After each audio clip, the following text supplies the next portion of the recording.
സ്നേഹപൂർവ്വം ഷമ സീരിയലിൻ്റെ ലേറ്റസ്റ്റ് എപ്പിസോഡിൻ്റെ റിവ്യൂയിലേക്ക് എല്ലാവർക്കും സ്വാഗതം. അങ്ങനെ സാറയുടെ മുമ്പിൽ നിന്നും ദേഷ്യത്തിൽ അവിടെ നിന്ന് ഇറങ്ങിപ്പോകുവാണ്. ഈ സമയം സാറ അവിടെ ഇൻ്റർവ്യൂ ബോർഡിലുണ്ടായ രണ്ടുപേരോടും പറയണേ, അതെ സത്യം പറയാമല്ലോ, എനിക്ക് നിങ്ങളോട് താങ്ക്സ് പറയാനുള്ളത്. ഞാൻ വരുന്നതിന് മുമ്പ് അവനിവിടെ നിന്ന് പറഞ്ഞു വിട്ടില്ലല്ലോ. അങ്ങനെയായിരുന്നെങ്കിൽ എനിക്കിതുപോലെ നല്ലൊരു അവസരം നഷ്ടപ്പെട്ടേനെ. അങ്ങനെ പറഞ്ഞ സന്തോഷത്തിൽ നിൽക്കുവാണ് സാറ. പിന്നീട് കാണിക്കുന്നത് രാധിക നാളെ മുതൽ തുടങ്ങാനിരിക്കുന്ന ആ ഒരു പുതിയ ബിസിനസ്സിന് വേണ്ടിയിട്ടുള്ള സാധനങ്ങളുടെ ലിസ്റ്റൊക്കെ തയ്യാറാക്കുവാണ്.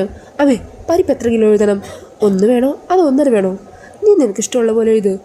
അത് കൊള്ളാം. ഒരഭിപ്രായം ചോദിക്കുമ്പോഴേ അതിന് കൃത്യമായിട്ട് മറുപടി വരണം.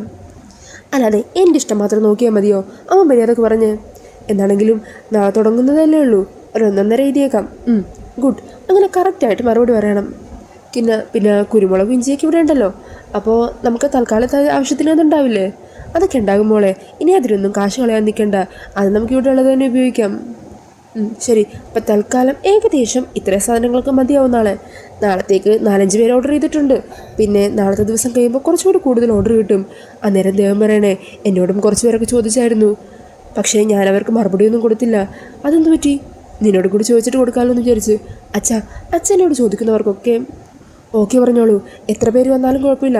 നമുക്ക് കുറച്ച് കഷ്ടപ്പെട്ടിട്ടാണെങ്കിലും പറഞ്ഞവർക്കെല്ലാം കൃത്യമായിട്ട് തന്നെ എടുത്തു കൊടുക്കാം. അതൊക്കെ ശരിയാ മോളെ. പക്ഷേ നീ ഇപ്പോൾ മ്യൂസിക് ക്ലാസ്സിൻ്റെ ഒപ്പം ഇതും കൂടി നടത്തുമ്പോൾ അത് നിനക്കൊരു ബുദ്ധിമുട്ടാവില്ലേ? എന്ത് ബുദ്ധിമുട്ടും? ഇത് രണ്ടും കൂടി ഒന്നിച്ച് എനിക്ക് മാനേജ് ചെയ്യാൻ പറ്റുന്നതല്ലേ ഉള്ളൂ. ആവശ്യത്തിലധികം സമ്പത്തും ജീവിക്കാനുള്ള സാഹചര്യമുള്ളവർക്കൊക്കെ ഇത് ചിലപ്പോൾ ബുദ്ധിമുട്ടായി തോന്നിയിരിക്കും. പക്ഷെ നമുക്കങ്ങനെയല്ലല്ലോ. ഇത് രണ്ടും നമുക്കില്ല. അപ്പോൾ പിന്നെ നമ്മൾ കഷ്ടപ്പെട്ട് അധ്വാനിച്ചാലല്ലേ പറ്റുള്ളൂ. അന്നേരം യശോദ പറയുന്നുണ്ട്, എന്താണെങ്കിലും അടുക്കള പണിക്കൊന്നും പുറത്ത് നാളെ വിളിക്കേണ്ട കാര്യമില്ല. എല്ലാം ഞാൻ തന്നെ ചെയ്തോളാം.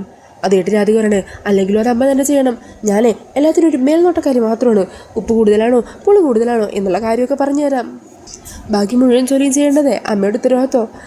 അന്നേരം യശോദ പറയണേ, ഇപ്പം ഇങ്ങനെയൊക്കെ പറയും, നാളെ കാണാം എന്നെക്കൊണ്ട് ഒരു ജോലിയും ചെയ്യിക്കത്തില്ല. എല്ലാം ഇവള് തന്നെ ഏറ്റെടുത്ത് അങ്ങ് ചെയ്തോളും. അങ്ങനെ എങ്ങാനും വന്നാലുണ്ടല്ലോ ഞാൻ സമ്മതിക്കില്ല കേട്ടോ. ഇപ്പം തന്നെ ഞാൻ പറഞ്ഞേക്കാം. എൻ്റെ അമ്മേനെ കുഞ്ഞു നാളിലെ തൊട്ട് നല്ല രീതിയിൽ പാചകമൊക്കെ പഠിപ്പിച്ചു തന്നിട്ടുണ്ട്. അതുകൊണ്ട് തന്നെ എവിടെ ചെന്നാലും അത്യാവശ്യം നന്നായിട്ട് തന്നെ ഞാൻ പാചകം ചെയ്യും. എൻ്റെ പാചകത്തിന് ആരും മോശം പറയാറില്ലല്ലോ. ഇപ്പം നമ്മളിതൊരു ചെറിയ രീതിയിലാണ് തുടങ്ങുന്നത്. ഇനി നമുക്ക് പോകെ വേണമെങ്കിൽ ഇതിനെ നമുക്ക് വലുതാക്കാം. തൽക്കാലം ഇപ്പോൾ നമുക്ക് ചവിട്ടി നിൽക്കാനായിട്ടൊരു പിടിവള്ളി. അങ്ങനെയാണ് ഞാൻ ഇതിനെ കണ്ടിരിക്കുന്നത്. എന്നെ ആവശ്യത്തിന് പണമൊക്കെ ഉണ്ടായ സമയത്ത് വരുൺ എന്നെ രാജകുമാരനെ പോലെ നോക്കിയതാ. ഇപ്പോൾ വരുണ് എല്ലാം നഷ്ടപ്പെട്ടു. അങ്ങനെ എല്ലാം നഷ്ടപ്പെട്ട് നിൽക്കുന്ന വരുണ് നമ്മളും തിരിച്ചതുപോലെ നോക്കണ്ടേച്ചാ. എന്നെക്കൊണ്ട് പറ്റുന്ന പോലെയുള്ള കാര്യങ്ങളെല്ലാം എനിക്ക് ചെയ്യണം. കിട്ടുന്ന ഓർഡർ എല്ലാം അച്ഛൻ പിടിച്ചോ. ഞാനും എൻ്റേതായ രീതിയിൽ ശ്രമിക്കാം. പതിയെ നമുക്കിതൊരു കാറ്ററിംഗ് യൂണിറ്റ് തന്നെ ആക്കി മാറ്റാം. അത് കേട്ടിട്ട് യശോദ പറയുന്നുണ്ട്, മനക്കോട്ട കുറച്ച് കൂടുന്നുണ്ടല്ലോ. എന്താ അമ്മ ഈ പറയുന്നത്? ഇതിനാണോ മനക്കോട്ട എന്നൊക്കെ പറയുന്നത്? അർഹിക്കാത്ത കാര്യങ്ങൾ ആഗ്രഹിക്കുന്നതിനല്ല അച്ഛാ മനക്കോട്ട എന്ന് പറയുന്നത്. ഇതിന് വേണമെങ്കിൽ ഒരു മനക്കുടിലെന്ന് പറയാം. അത് കേട്ട് ദേവൻ ചിരിച്ചുകൊണ്ട് പറയണേ, മനക്കുടിൽ? അത് കൊള്ളാം. അതധികം കേട്ടിട്ടില്ല. അല്ല അതിരിക്കട്ടെ, നമ്മളെപ്പോഴാണ് ഈ സാധനമൊക്കെ വാങ്ങാൻ പോകുന്നത്? എന്താണെങ്കിലും വരണം കൂടി ഒന്ന് വരട്ടെ. ഈ സമയം യശോദ ചോദിക്കുക, അതെന്താ വരണേയും കൂട്ടിയാണോ നീ കടയിൽ പോകുന്നത്? അയ്യോ എൻ്റെ അമ്മയും ഞാനേ മരുമോനെയും കൂട്ടി കടയിലേക്കൊന്നും പോകുന്നില്ല. ഞാൻ എൻ്റെ പാവപ്പെട്ട അച്ഛനെയും കൂട്ടി കടയിൽ പോയിക്കോളാം. അങ്ങനെ പറഞ്ഞ് രാധിക ചിരിച്ചുകൊണ്ടിരിക്കുവാണ്. പിന്നീട് കാണിക്കുന്നത് കളിമംഗലം ഉണ്ടോ. അവിടെ സൂര്യ പുറത്ത് തന്നെ എന്തൊക്കെ ആലോചിച്ച് നിൽക്കുവാണ്. അത് കാണുന്ന ഉർവശി സൂര്യക്കിട്ടൊരു പണി കൊടുക്കാമെന്ന് തന്നെ വിചാരിക്കുവാണ്. ഈ സമയം കൽപ്പന അങ്ങോട്ടേക്ക് വരുന്നുണ്ട്. അന്നേരം ഉർവശി പറയണേണ്, അതെ ചന്ദ്രേട്ടനാണെങ്കിൽ ഇന്ന് ഓഫീസിൽ പ്രധാനപ്പെട്ടൊരു മീറ്റിംഗ് ഉണ്ട്. ആ കാറ് കണ്ടില്ലേ, ആകെ പൊടി പിടിച്ച് അഴുക്കായി കിടക്കുക. അങ്ങനെയുള്ള ആ കാറിൽ ചന്ദ്രേട്ടൻ എങ്ങനെയാണ് ഓഫീസിലേക്ക് പോകുന്നത്? അയ്യോ എന്നാൽ ചെറിയമ്മക്ക് ഇന്നലെ തന്നെ അത് സർവീസിന് കൊടുക്കായിരുന്നില്ലേ? അതാ പോർത്തുമില്ല. നീ എന്താണെങ്കിലും ഇങ്ങ് വന്നേ എന്ന് പറഞ്ഞ് ഉർവശി നേരെ കൽപ്പനേനെയും കൂട്ടിക്കൊണ്ട് സൂര്യയുടെ അരികിലേക്ക് ചെല്ലുന്നത്. അതെ സൂര്യ, ചെറിയച്ഛനെ അത്യാവശ്യമായിട്ടൊരു മീറ്റിങ്ങിന് പോകാനുള്ളതാ കമ്പനിയിലേക്ക്. ആ വണ്ടിയുടെ കോലം കണ്ടില്ലേ? നീയേ ആ വണ്ടി ഒന്ന് ചെന്ന് വാഷ് ചെയ്തിട്ടാവോ? നിനക്ക് കാർ വാഷ് ചെയ്യാൻ വല്ല ബുദ്ധിമുട്ട് വല്ലതും ഉണ്ടോ? ഏയ് സൂര്യക്ക് എന്ത് ബുദ്ധിമുട്ട്? ചെറിയച്ഛൻ്റെ വണ്ടിയല്ലേ. സൂര്യക്ക് അതിൽ ബുദ്ധിമുട്ടൊന്നും കാണില്ല ചെറിയമ്മേ, അല്ലേ സൂര്യ? അന്നേരം സൂര്യ പറയണേ, മറ്റൊന്നും വിചാരിച്ചിട്ടല്ല, വണ്ടി കഴിക്കുന്നത് അത്ര ഭാരപ്പെട്ട ജോലിയൊന്നുമല്ലല്ലോ, ഞാൻ ചെയ്തോളാം. അങ്ങനെ പറഞ്ഞ് സൂര്യ ബക്കറ്റിൽ വെള്ളമൊക്കെ എടുത്ത് ഓസ് വെച്ച് അവിടെ വണ്ടി വാഷ് ചെയ്തുകൊണ്ടിരിക്കുവാണ്. ഈ സമയം മനസ്സിൽ പറയണേ, നിങ്ങൾ തന്നെ കൊണ്ട് മനഃപൂർവ്വം ചെയ്യിക്കുവാണെന്ന് എനിക്കറിയാം. പക്ഷേ എൻ്റെ അമ്മ പറഞ്ഞ വാക്കുകൾ ഓർത്തുകൊണ്ട് മാത്രം ഞാനിപ്പോൾ നിങ്ങൾ പറയുന്ന ഈ കാര്യം അനുസരിച്ചത്. എൻ്റെ അച്ഛനെ നിങ്ങൾ ഇവിടെ നിന്ന് ഇറക്കി വിടാൻ പാടില്ല. അതിന് തൽക്കാലം ഞാൻ കുറച്ച് നിയന്ത്രണം കാണിച്ചേ പറ്റുള്ളൂ എന്ന് പറഞ്ഞ് സൂര്യയോടെ വാഷ് ചെയ്യുക. അന്നേരം ഉർവശി പറയണേ, അതെ ചുമ്മാതങ്ങ് വെള്ളം ഒഴിച്ച് കഴുകിയാൽ പോരാ, ആ തുണി കൊണ്ട് നല്ലപോലെ ഉരച്ച് ആ പൊടിയൊക്കെ കളയണം. അങ്ങനെ സൂര്യ അതേപോലെ തന്നെ ചെയ്യുവാണ്. ഈ സമയം അതുകൊണ്ട് ആസ്വദിച്ച് നിൽക്കുവാണ് കേട്ടോ ഉർവശിയും കൽപ്പനയൊക്കെ. അന്നേരം ഉർവശി പറയണേ, കൽപ്പനയെ നോക്കി നിൽക്കാതെ നീയും കുടിച്ചില്ല. എന്ത്, ഞാൻ കാർ വാഷ് ചെയ്യാനോ? ചെറിയ എന്തൊക്കെയാണ് പറയുന്നത്? എടി കൽപ്പനെ, ഞാനേ നിന്റെ നല്ലതിന് വേണ്ടിയാണ് പറയുന്നത്. ചെറിയച്ഛൻ ഇപ്പം ഇങ്ങോട്ട് ഇറങ്ങി വരും. അന്നേരം ചന്ദ്രേട്ടൻ കാണേണ്ടത് നീയും കൂടി സൂര്യക്കൊപ്പം നിന്ന് കാർ വാഷ് ചെയ്യുന്നതായിരിക്കണം. ചന്ദ്രേട്ടന് പോകാനുള്ള എല്ലാ സൗകര്യങ്ങളും നീ നിന്റെ സ്വന്തം കൈകൊണ്ട് തന്നെ ചെയ്യുന്നത് കാണുമ്പോൾ ചന്ദ്രേട്ടന് നിന്നോടൊരു മതിപ്പ് വരില്ലേ? തൻ്റെ കുടുംബം ആരൊക്കെയാണെന്ന് ചോദിക്കുമ്പോൾ എൻ്റെ ഗൗതത്തിൻ്റെ പേര് പറയുന്നതിൻ്റെ ഒപ്പം ചന്ദ്രേട്ടൻ നിൻ്റെ പേരും കൂടി പറയും. അതിനു വേണ്ടിയാണ് ഞാൻ ഈ പറയുന്നത്. ഓ, ചെറിയച്ഛൻ എന്നോട് സ്നേഹം തോന്നാൻ വേണ്ടിയാണല്ലേ? പിന്നെ അല്ലാതെ. എന്നാൽ ശരി, ഞാനും പോയി സൂര്യനെ സഹായിക്കാം. അങ്ങനെ കൽപ്പനയും അവിടെ ഓസൊക്കെ പിടിച്ച് സൂര്യനെ സഹായിച്ചുകൊണ്ടിരിക്കുവാണ്. സൂര്യക്കത് കാണുമ്പോഴേ കൽപ്പനക്കിട്ട് ഉർവശി പണി കൊടുത്തതാണെന്ന് മനസ്സിലാകുവാണ്. ഈ സമയത്തായിരിക്കോട്ടോ ചന്ദ്രശേഖരൻ ഓഫീസിൽ പോകാനായിട്ട് വരുന്നത്. ഉർവശി, ഞാൻ ദാ പോകുക, ലേറ്റായി. എൻ്റെ ചന്ദ്രേട്ടാ ഒന്ന് നിൽക്കി, നോക്കിക്കേ ആരൊക്കെ ഈ കാർ വാഷ് ചെയ്യുന്നതെന്ന്. അന്നേരം ചന്ദ്രൻ ചോദിക്കണേ, അല്ല ഈ സമയത്ത് എന്തിനാ വാഷ് ചെയ്യാൻ പറഞ്ഞത്? എനിക്ക് ഓഫീസിൽ പോകണ്ടേ? ഒരു 2 മിനിറ്റ് വെയിറ്റ് ചെയ്ത് ചന്ദ്രേട്ടാ. ഇവിടെ വാഷ് ചെയ്യുന്നതേ ഇവിടെ കണിമംഗലത്തെ മൂത്തപുത്രനും ഭാര്യയുമല്ലേ. രണ്ടിൻ്റെ സ്ഥാനം ഞാൻ കാണിച്ചു കൊടുത്തതാണ്. ആ കൽപ്പനയുണ്ടല്ലോ ഇടയ്ക്കിടയ്ക്ക് ചോദിക്കും ചെറിയച്ഛൻ എന്നെക്കുറിച്ചുള്ള അഭിപ്രായം എന്താണെന്ന്. ചന്ദ്രേട്ടൻ ഈ കുടുംബത്തിൽ അവൾക്ക് കൊടുക്കുന്ന സ്ഥാനം എന്താണെന്ന് അറിയാൻ ആ സ്ഥാനം ഞാനൊന്ന് അറിയിച്ചു കൊടുത്തതാണ്.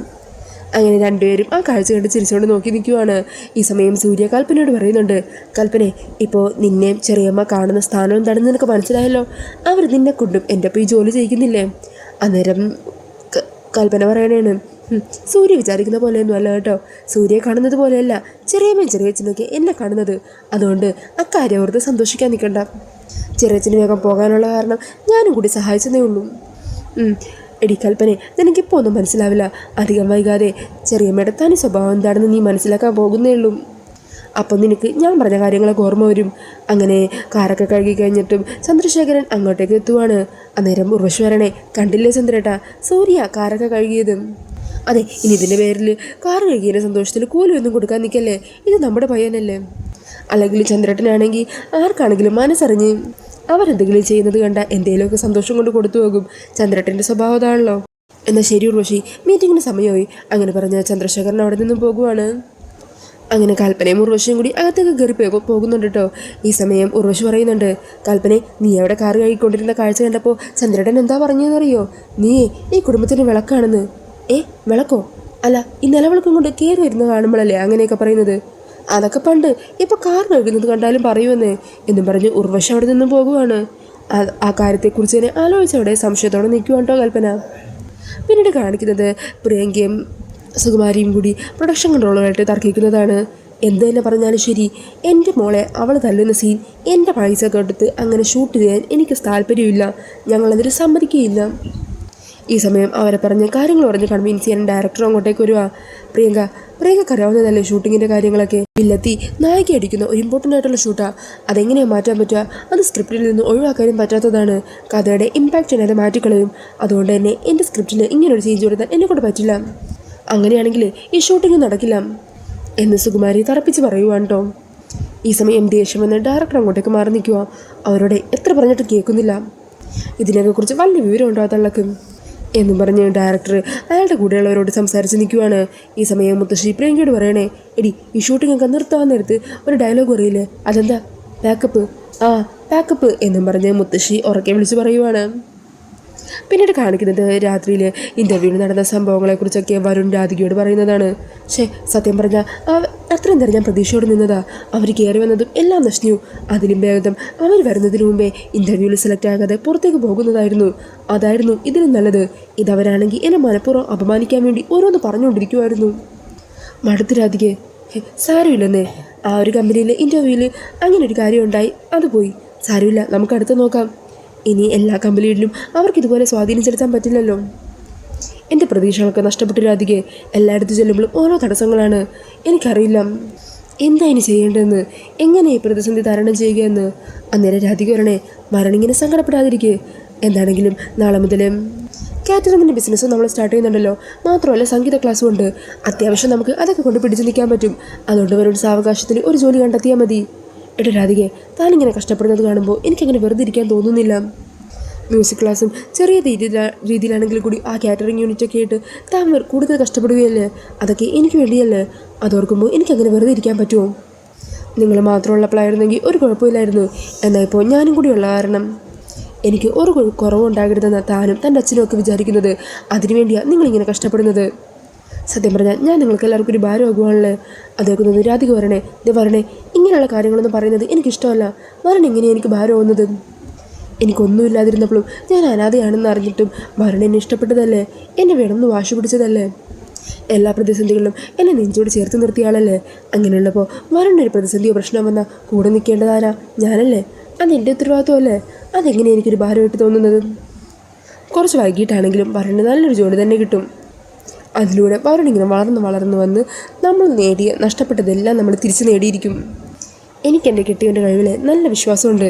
അങ്ങനെ രാധികയുടെ മോട്ടിവേഷനൊക്കെ കൂടിയാകുമ്പോൾ വരുൺ ഒന്ന് ചാർജാകുവാണ്. വരുൺ പറയണേ, എടോ സത്യം പറയാലോ, തൻ്റെ ഈ വാക്കുകൾ കേട്ടപ്പോഴാണ് എനിക്കൊരാശ്വാസമായത്. എല്ലാ നിരാശയൊക്കെ മാറി.